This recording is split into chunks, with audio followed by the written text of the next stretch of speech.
All right, good afternoon, everyone. This is Mellissa Thomas of Florida National News coming to you with the FNN Business Talk. I know it's been a minute since we've done one of these, and I am honored to have Skip Sorenson on our show today. You guys heard me mention his name a couple weeks ago. He is someone that's going to be very interesting to hear from and learn from because he is in the finance industry and kind of deals in the arts and science of mergers and acquisitions. And I do say art because it's not something that's easy to do. But we will get into that conversation with Mr. Sorenson in a minute. I do want to give you guys a brief overview as to who he is so you guys can get to know a little bit more about him before I bring him on for the interview. So a little bit about Mr. Sorenson. He started his career as a fourth generation shipbuilder and since has achieved proven value creation results for both public and private equity companies. He has an operational orientation and has been involved in multiple restructuring and process improvement initiatives as both CEO and CFO. Sorenson has been involved in a multitude of mergers and acquisition transactions during his career, selling and purchasing both private and public companies. He was awarded CFO of the Year by DCEO magazine back in 2011. Now, a little bit about Aweigh Capital and Century Boats, because we will be talking about both of those during this interview as well. And he is at the helm, pun intended, for both of those. He is the managing partner for Aweigh Capital and is the CEO of Century Boats. So we will definitely have a little bit of a talk about both companies. A little bit about Century Boats for you guys to learn a little bit more about that. Century Boats have been building boats for more than 94 years with the best quality, attention to the smallest details, and best-in-class dealer and customer service. Fishability, luxury, and reliability are hallmarks of every Century boat, truly luxurious yet fishing machines for the hardcore enthusiast and fun-friendly boats for the family. And a little bit about Aweigh Capital. That company has positioned itself as the maritime industry's leading exclusive investment bank, which is, of course, led by Mr. Sorenson. He is the founder of the firm, a fourth-generation shipbuilder. You guys heard me mention that. The firm facilitates the buying and selling of maritime-related businesses, as well as provides value-enhancing consulting and advisory services to the maritime industry. They have also raised both debt and equity from strategic partners, private equity firms, and high-net-worth individuals. So without further ado, as the beautiful boat rides off into the sunset, literally, you will see that happen in a moment. And once it does, you'll be able to, see Mr. Sorenson, and we will get this interview started. Isn't that beautiful? That's absolutely beautiful. Awesome. And, congrats to you, Mr. Sorenson, for a successful company with Century Boats. That particular model was beautiful, and we'll get into that in a moment. Welcome to the show. Thank you very much, Mellissa. That was an amazing intro. I certainly appreciate it. No problem. And obviously you're out on the water. We can't see the beautiful boats behind you, but we know that you're definitely on the marina. So thanks so much for taking the time. I know you're a busy guy. I appreciate it. Yes, I am at Annapolis Yacht Sales, a new dealer for us. They're now representing Century and Coronado, are two of our product lines.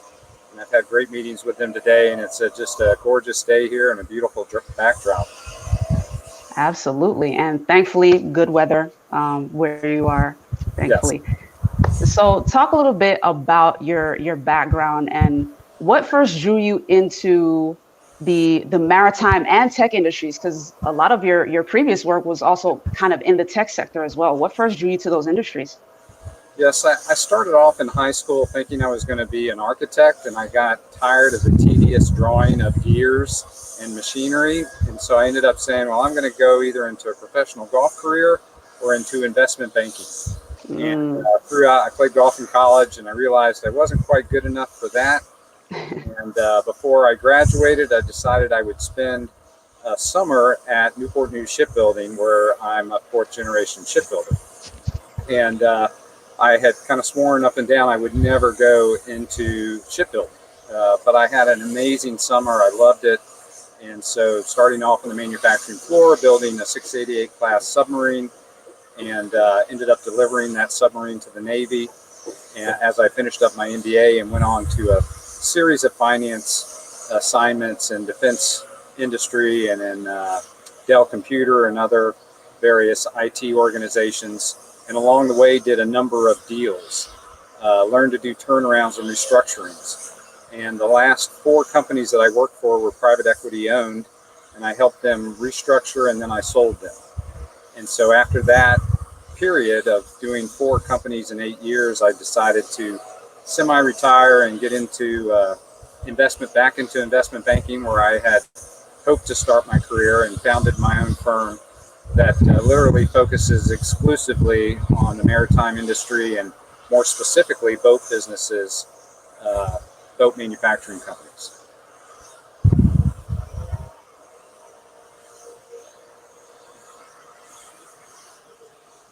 Mellissa?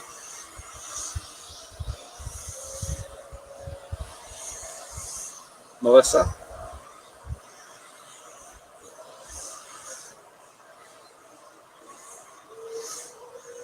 So in addition to doing the investment banking activities with Anchors Aweigh Capital, I've also been fortunate enough to work with many great boat businesses, one of which is Century Boats.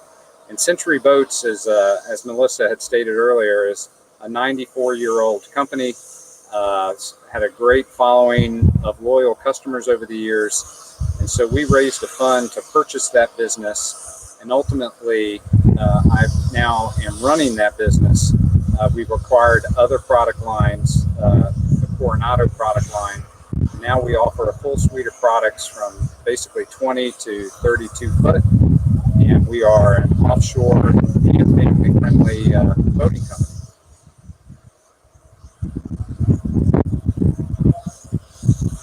All right. Thank you so much for that. That was that was quite a story. I appreciate that.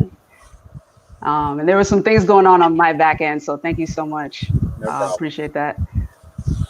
So, like, given that backstory, talk about where you are now with, Century Boats, and a little bit about Anchors Aweigh Capital as well, and how those two kind of tie together. Sure. So Anchors Aweigh Capital was working with Century Boats for about a year and a half, and we became so enamored with the business that we ended up deciding to purchase it. So we bought a controlling interest in the business. I ended up taking on the leadership role of the business. We've done some additional M&A transactions since, and we are in the process of bringing new dealers on board. As I mentioned, I'm here with one of our newest dealers today at Annapolis Yacht Sales. And so we are going to grow the volume of the company. We're going to introduce new products. We're going to continue to provide the great customer experience that we have in the past. We build a high quality boat that's very seaworthy and safe and really friendly, family friendly. Awesome. And was that the model that we were showing in the quick clip there, the 3200? The 3200 is our top of the line model of our largest boat. It's has a very wide beam, and again, a very safe boat, utilized primarily for fishing, but it also can be great for family fun. Awesome. And on the business side of things, kind of talk about some of the pitfalls that you've learned along the way, because that was actually a very in-depth experience, between being a 4th-generation shipbuilder, then getting involved with the Navy and actually being instrumental in building out a submarine and being able to deliver it. But like, from that business side of things, talk about some of the pitfalls that you've learned and have been able to apply in your future ventures. Sure. I guess I would point to 2 things. The most important aspect in my mind regarding taking on any project or company turnaround restructuring is the people involved. So you want to have the right team supporting you. So every time that I've gone into a new undertaking, I've tried to have as my first priority building the best team, and having the right people, some of which have worked for me in the past, some who are new to me, but setting the right strategic objectives, starting with the end in mind, getting that team in place, helping them understand what the expectations are for their performance, and then holding them accountable to that, setting the right metrics in place to be able to monitor the performance of the business, and then ultimately getting a lot of feedback from customers and suppliers and other people in the value chain of the business. That's super important. And then I guess the last piece I'd point out is communication. So it's very, very pivotal for a business to be able to communicate to its employees and to its customers, and to make sure that they understand what the strategy of the business is, what the value creation opportunities are for the employees, where the value is that we deliver to customers. Those are all things that someone who's leading a business, whether it's a turnaround or a growth story, really needs to be able to communicate to the constituents.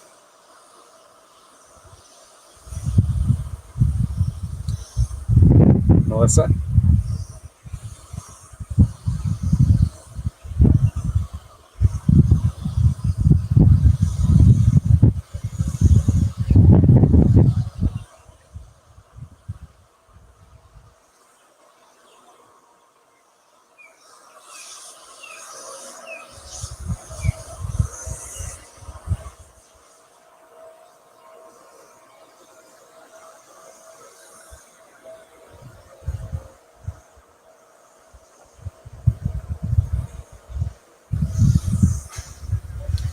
Hello, Mellissa.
All right, here we are. We are.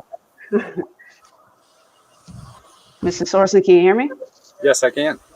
Okay, sorry about that. There were some issues with the Wi-Fi on my end.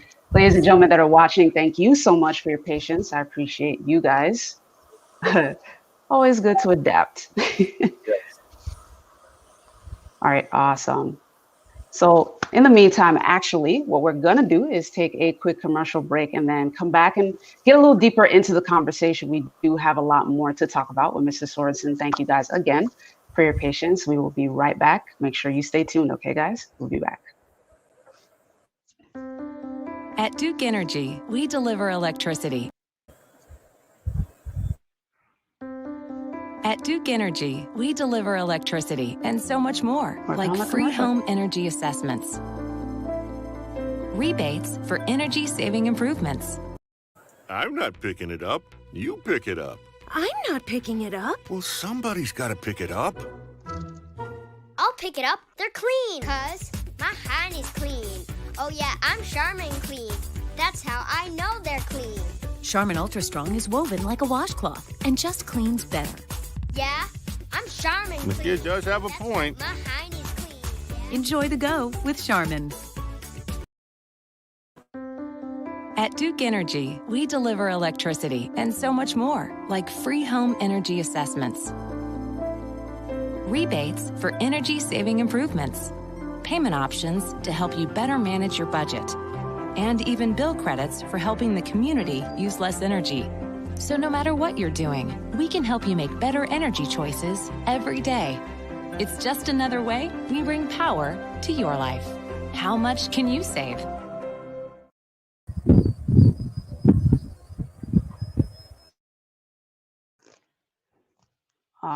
right. It looks like we are back, and we are back with Mr. Sorenson. Thank you for being back. Appreciate you. Yes. Today's been quite a day. No, that's quite all right. Awesome. Thank you for your patience. So, getting back into the interview, though, one of the things I did want to also ask you, you were talking about the importance of talking with staff, talking with folks within the value chain. But I did want to ask you about the part of the process where you do have to lay employees off during the merger period. Kind of talk about that, seeing that aspect of it and how you normally deal with that side of the process, because that's usually kind of difficult. Right. What we try to do during an M&A process is we try to make an assessment of both organizations' teams, and we try to determine what capabilities are going to be required in the combined organization. So we'll go through a very thorough process of analyzing everybody's skill sets and experiences and to try to determine where they would fit best. And sometimes there is overlap, but what we like to be able to do is to take those skills and experiences that those individuals have and try to fit them in other locations of the organization. Okay. If that's not possible, then we'll often offer career counseling support and typically a severance package of some form or fashion in order to help them get started on their journey to tackle a new opportunity within their career. Gotcha. Okay. And that's a great snapshot into the way you guys do things. Normally, when we hear such news, whether on mainstream news or any kind of stories, it's usually that horror story where they're just kind of sent packing, unfortunately. So, thank you for sharing those details. Appreciate that for sure.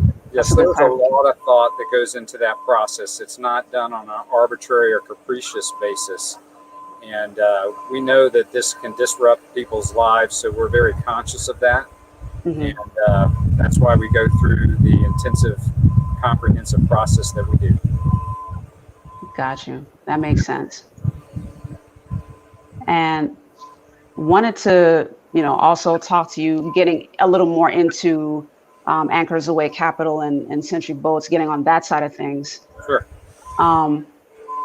You mentioned that, in the bio, Anchors Aweigh basically focuses strictly on sort of maritime investing. Like that is the key thing that Anchors Aweigh focuses on. So That's talk right. a little bit about those transactions. Yes. Typically, our clients are founder owners who have been in their business for 30 plus years. They're struggling with trying to determine how they move forward with their estate planning, whether they provide the business to whether they ultimately decide to sell the business and to a strategic buyer. Those are tough decisions that they have to go through. If they need the income or the actual value that the business produces on the sale in order to retire, then sometimes those conversations can get difficult with their children in terms of how much to sell the business to them, how it should be financed.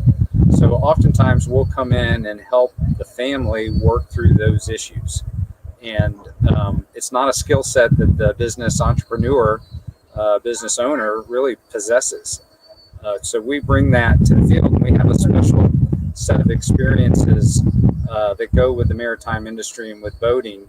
And we have a network of companies and investors who like to buy those types of assets. So we can come in and help them prepare the business for a sale. We can provide information on creating all the documents. And then we go out to potential buyers to have discussions with them about the value that company is worth, and if they'd be interested in combining it with one of their existing organizations or just buying it outright. Gotcha. And the kind of buyers you're dealing with, they're typically corporations or sometimes just high net worth individuals? It's a mixture. I'd say 70% of the buyers are strategic buyers. They are businesses that are already in the industry and would probably be aware of this business, and they want to tuck it in to their operations as an Right. additional product line or profit center. But sometimes it is the investment community, a private equity firm, or a high worth individual or family office who has an interest in this type of industry and wants to consider an asset of this nature. So we do a pretty comprehensive analysis of who would be the most likely buyers in those three categories, and then we'll go out to them and have discussions with them about the company. We'll share with them the information that we've gathered and produced, and then we will try to work with them to bring a potential buyer to the family to sell their business. Gotcha. That makes sense. And then just as a little bit of history, Century Boats is actually, it's a case study in and of itself because it's been purchased a couple of times in history, including by Yamaha. I wanted to know, like, were you involved in any of those acquisition processes? Probably not the first one because that was a while back, but were you involved in either one? I was cognizant and aware of Yamaha's ownership of Century, and I had met with the Century team many times at boat shows. I try to meet with a lot of manufacturers whenever I have the opportunity to do that, and a boat show is the best time to do that. So I had developed a relationship with the ownership family of Century Boats. Again, a father and a son and a son-in-law were the three primary owners of that business. And the father and the son are still minority investors in the business. But I got to know them and was able to talk to them about their business and some of the opportunities that it might enjoy. And so we ultimately engaged with them more on a consultancy and capital raise business than looking to market to sell it. And so we came up with a number of initiatives on the production floor and for sales that helped the business out. And so based upon those, we were able to start turning the business around. And as I said earlier, ultimately, I really fell in love with the business and felt like it had so much potential that I wanted to be involved on the inside as opposed to just being a consultant. And I wanted to see where we could get that business to in the marketplace. Got you. And are you pleased with the results so far now that you are on the inside? It's been a very challenging time. So we finished the acquisition of Century Boats in March. March is when COVID-19 hit. Right. We had to furlough our employees due to the governor of Florida's orders for 5 weeks. All boat building manufacturing operations stopped. Sales came to a complete halt. Wouldn't be what I'd call the perfect timing for an acquisition. But at the end of the day, the silver lining out of this is that once the environment opened back up, that is boat docks, and people were able to get outside, sales of boats took off. And so we have been very fortunate to have significant boat sales in the last few months. We've had a lot of new dealers join Century to represent us. And so it's actually gone very well. We have new products getting ready to be introduced. We have a lot of new engineering and innovation in those products, a lot of new styling. They'll still be the quality build that they have been in the past. We're buying other product lines that we will combine with the two that we have today. We're excited about that. So there's a lot of momentum in the business, a lot of buzz on social media, and we're excited about the future. Awesome. You actually transitioned very nicely into the next set of questions that I did have, which is kind of the COVID-19 sort of impact on, on the companies, but also on the industry itself.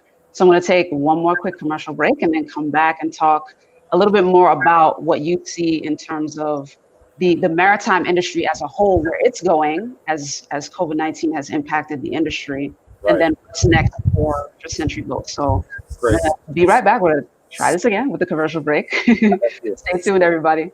I'm not picking it up. You pick it up. I'm not picking it up. Well, somebody's got to pick it up. Some technical difficulties. I'll pick it up. You need time to stand still or get up and go. You need to unplug or to reconnect with those who matter most. You need to kick back, to dive in.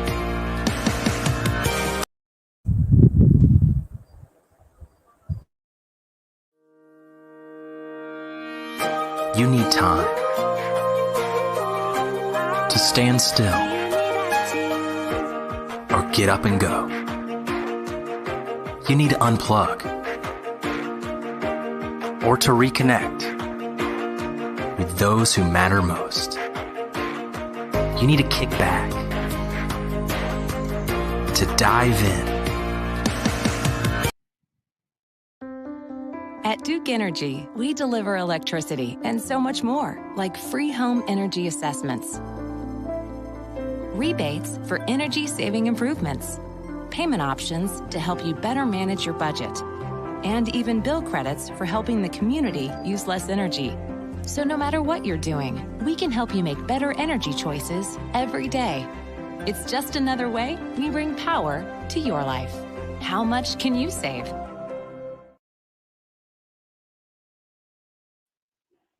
All right, guys, what a day, what a day. But we are back with Mr. Sorenson. And I did want to kind of follow up with what we were talking about with how COVID-19 impacted Century Boats, but also wanted to talk about the industry as a whole as you see it, how COVID-19 has affected the industry as a whole. Kind of talk about where you feel the industry is going and what will be necessary to pivot now, given what's happened with the pandemic. Yeah, I'd say the immediate impact of COVID-19 was basically a stopping of production in the industry and a draining of the field inventory that exists out at the dealers.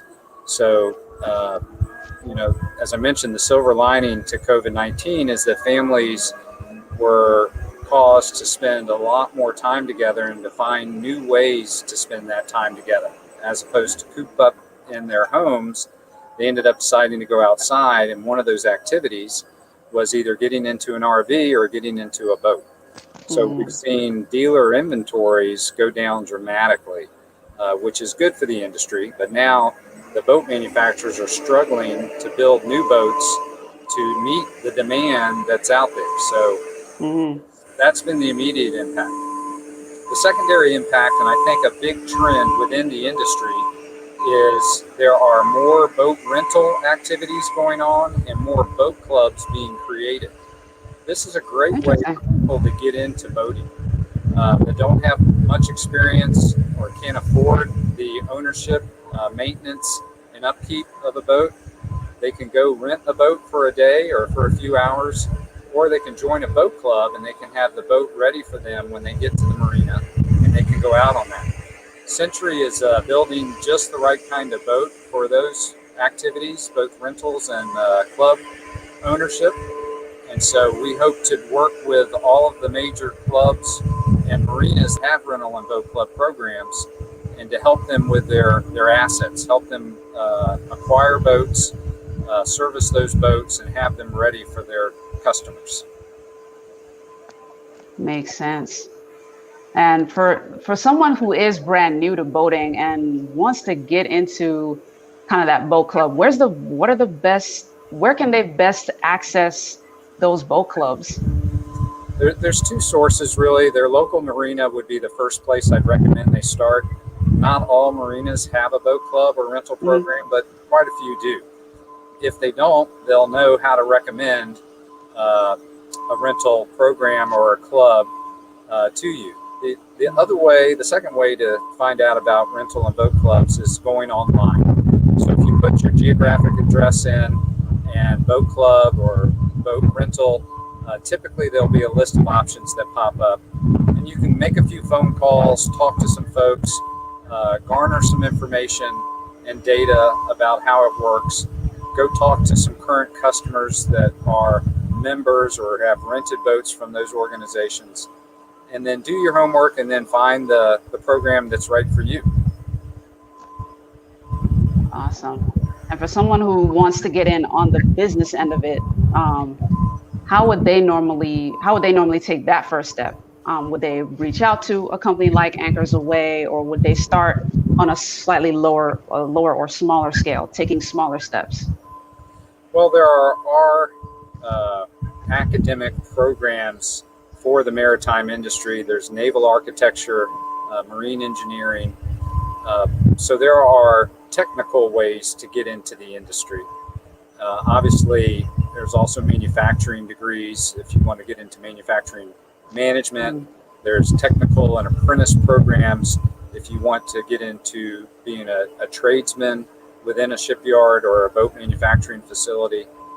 But the other way to do it is if you have a career in marketing or finance, sales, and you have an interest in boating or the maritime industry, just start preparing through reading and visiting boat shows and gathering your 10,000 hours of expertise. You may have heard about that philosophy before. I'm an ardent supporter of that. Well, the whole time I was in aerospace and defense and in the computer industry, I always knew eventually I wanted to get back into maritime. So I read every boating magazine. I went to every boat show. I did a lot of homework over many years, met a lot of people, and developed a network. And then when it was time for me to make that decision to switch gears and to move back into maritime, it was a pretty easy transition. I happened to do it from a finance standpoint, from investment banking, but virtually any functional type of skill can be utilized in the maritime industry. If you're an HR person, if you're an accountant, if you're a graphic designer, there's room for you in the industry. It's a small industry, but there's a lot of opportunities, and it's exciting industry. It's really a lot of fun. Awesome. And I'm glad you made that contrast. Like, it's a small industry, but there's still abundance in there. So, Right. Definitely thanks for making that differentiation. Sure. And I did want to get your thoughts on, the recognition that you were able to get over the last few years. You were recognized by DCEO magazine as CFO of the year, and then you were also recognized by D magazine as outstanding CFO for a large private company. And at that time, you're working with Lineage, I think it's Lineage Energy, and it became GE Energy, Lineage Power, and then it became GE Energy. But talk about what those recognitions meant to you. Well, the number one thing it meant is that the first thing we talked about today, that I was fortunate enough to have built a great team. I look at awards of that nature as recognition of the team. I could not have done that without my leadership team underneath of me and all the other folks in our organization. We literally started with about 5 people in that organization within finance and administration, and we grew the organization over 3 years to 90 people worldwide. We had subcontractors in Bulgaria. We had a finance team in India and in China, and coordinating all those activities and making sure that they understood our mission and our objectives to support the rest of the organization was a critical part of that activity. And our ability as a leadership team to get our objectives across to our team and to have them execute those is what caused the company to do so well. And when companies do well, that's when people get recognized. Unfortunately, there typically aren't awards for the organization. So I was the one who was fortunate enough to go up and represent them. But that's how I feel about those types of awards. They're really a team effort. Absolutely. And how was that, being able to kind of balance, a team that is worldwide and kind of overcoming any language barriers and that sort of thing? How did you navigate that? It's a lot of fun, actually. You have to have the right team in place that is willing and focused on operating virtually around the clock because of the different time zones. Right. At that point in time, we put in a lot of video conferencing capability. Mm-hmm. And we had the ability to see other team members almost on a life-size basis across the conference table from us. So we made sure to communicate extensively with them, included them in all of our meetings. We tried to schedule the meeting at the right time of day so that it wasn't too disruptive to their lives. And we issued the expectations we had of them, and we held them accountable. That's my basic managerial philosophy. So by doing that, we were able to groom them and train them and help develop them, and they were able to do quite a bit on their own without us having to be there micromanaging them. And that's what you want as a leader. You know, I need to be able to go out and focus on the longer range activities, the strategies for the business. But if I'm having to micromanage my team on a day-to-day basis, then I can't do my job. So Right. I want to make sure I can delegate and that people understand what their roles and responsibilities are. And then I give them the freedom to go execute on that. If they need Right. help, they can come to me. But I'm a big one for providing a lot of autonomy to the people who work for me. Makes sense. And jumping back to the pandemic a little bit, at any point did you or any of the companies feel the need to apply for the PPP loans or any kind of assistance or disaster aid? Most definitely. I think most of the companies in our industry, which again is a relatively small industry compared to large corporations or conglomerates, I think on the whole, many of our industry participants applied for the PPP. So it was very helpful for the government to do that. It saved a lot of jobs. If people knew that they were going to be able to apply for unemployment first, and then employers would be able to pay them because they had the PPP funding, then they felt very secure in their jobs and there wasn't a panic in the economy. So I think it was critical for our survival. Got you. And I believe you mentioned earlier you did have to furlough some people. Did you have to lay anyone off? We laid no one off. We were all furloughed, including the management team. None of us took compensation during that period, and we were able to come back strong and healthy, both from a business standpoint and personally, because everyone was able to stay home and not have to travel. That was a big part of the equation for us, is to making sure we had a safe work environment for our employees. So we began implementing the mask and temperature screenings and hand washing stations, and we did everything we could to maintain their safety. That's great news. It's good that you didn't have to lay anyone off. Right.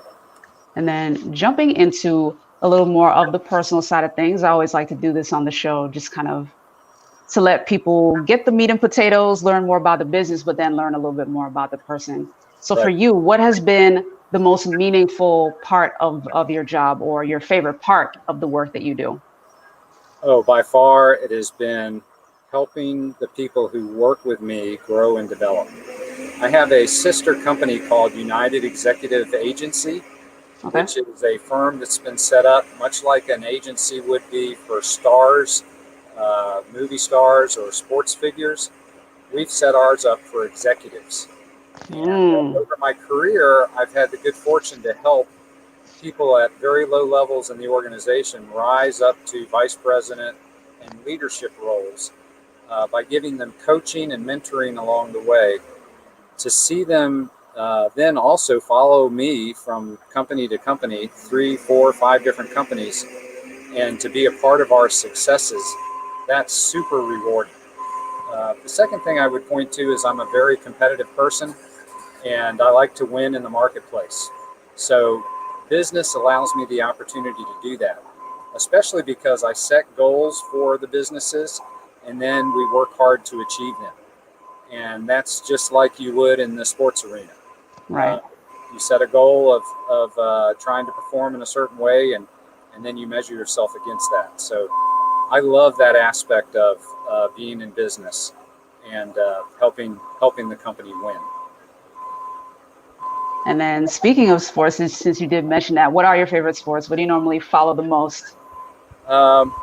there's two sports that, I guess three sports that I would typically point to. One was golf. I played golf in college, and then I played in amateur tournaments for a long time. I still play occasionally. Basketball. Basketball was always my first love. I had two sons who both played collegiately D1 basketball, one for Virginia Tech and the other for the University of Miami. Nice. The latter one actually won the ACC tournament and regular season and went to the Sweet 16 in the March Madness. So he had quite the opportunity. And then the third is I'm a long distance ultra marathoner. So I like to run, and I do a lot of working out and triathlons. But the primary thing I like to do is run. And what an ultra marathoner is I do races that last for 24, 48, 72 hours. Right. I've run 104 miles in 24 hours before, which is the equivalent of 4 marathons in a day.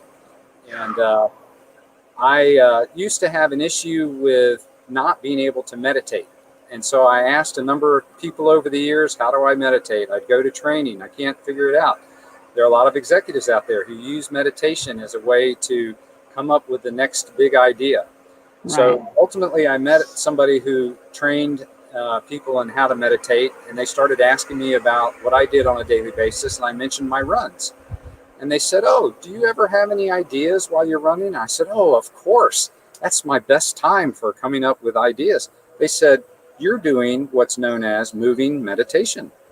I was like, oh, wow, I've been meditating all these years and I didn't realize it. So I love running long distances where I can get lost deep in thought. And it's some of my most productive moments. Wow. I think you educated some people actually on who have been listening to that. That's actually very interesting, the moving meditation. That's pretty cool. Wow. It took a lot of anxiety away because I'm like, why am I the only one who doesn't know how to meditate? Right.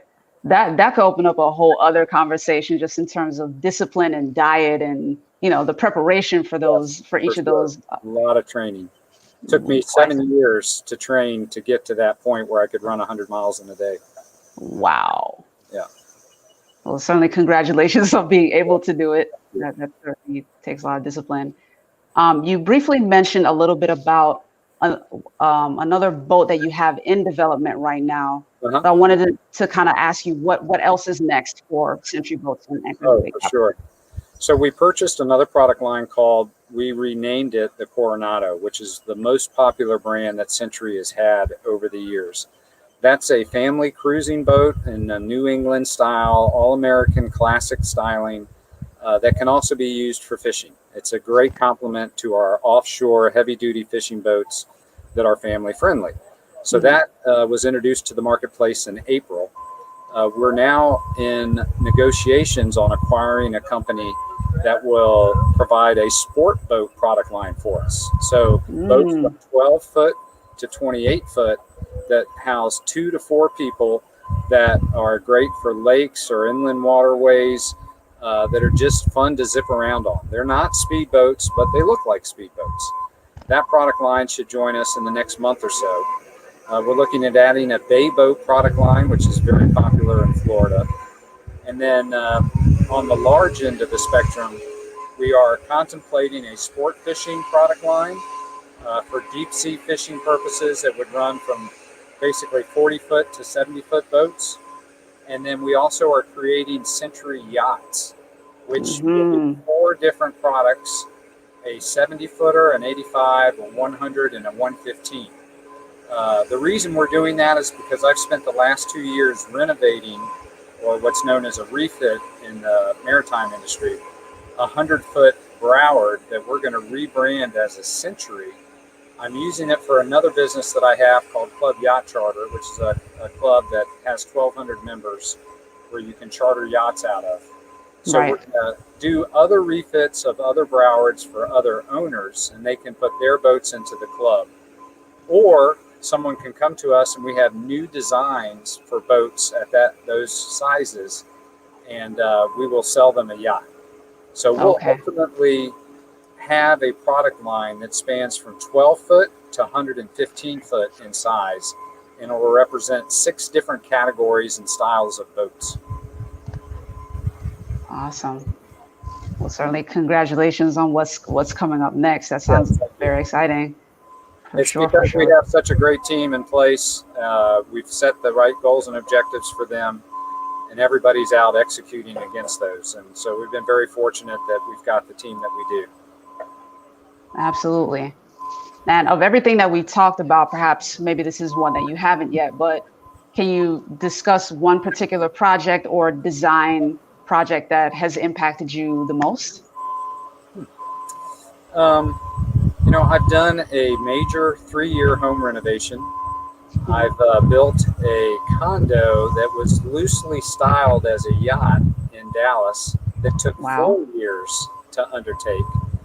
And I'm now finishing up this refit project of the yacht. So those have been fascinating, anxious and stress-producing projects that have been very fulfilling. When I took career aptitude testing as a child, every time it came out that I should be an interior designer, and for whatever reason, that never resonated with me. I went into architecture, which was a close cousin to interior design, but I realized midway through my life that it is something that I definitely enjoy. So styling something, creating the design from scratch, then applying the colors and the fabrics and the materials, all of that has been fascinating. So now I'm taking those learnings from the past 10 years and applying them to Century Boats. And so we are in the midst of restyling all of our products, and we'll apply our designer's eyes, who's worked for me in the past, along with mine and others on the management team. And we'll try to create something that is highly regarded within the industry as being at the forefront of technology and styling.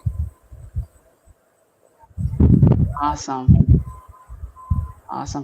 And I was going to say, yeah, I'm glad you made that connection, because you're saying like, not quite into interior design, but the fact that you design boats, I was like, oh man, they're actually perfectly close together.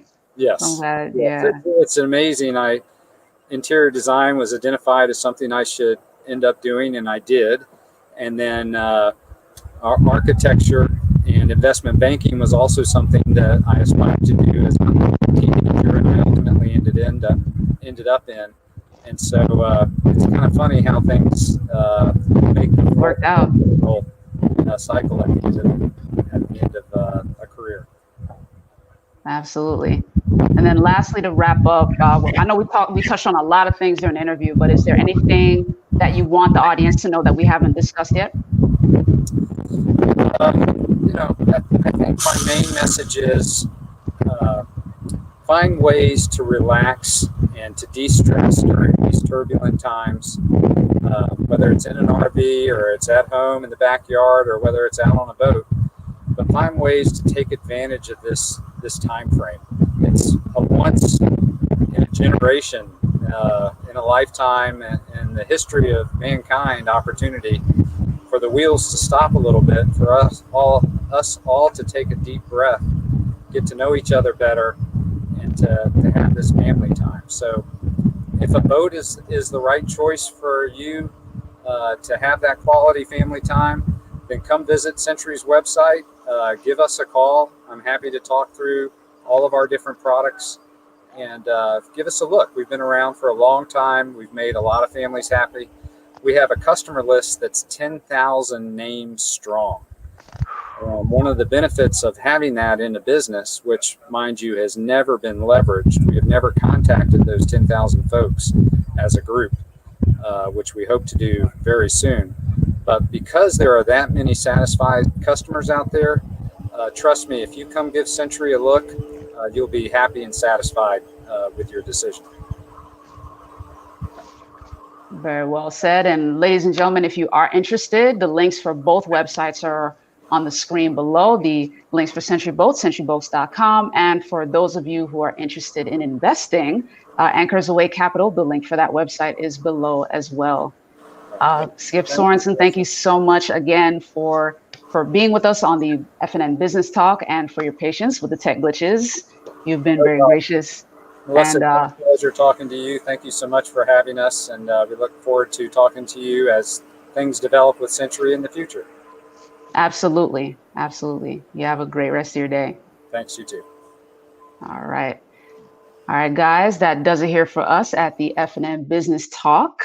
Now, technical glitches aside, tech gremlins aside, as some of our folks in the media like to call them, we do have a pretty awesome show, usually. Our platform, of course, offers 5 different shows to choose from. So if you are an advertiser, you're looking for shows to sponsor or to advertise on, Florida National News offers 5 shows. FNN Business Talk is but one of them.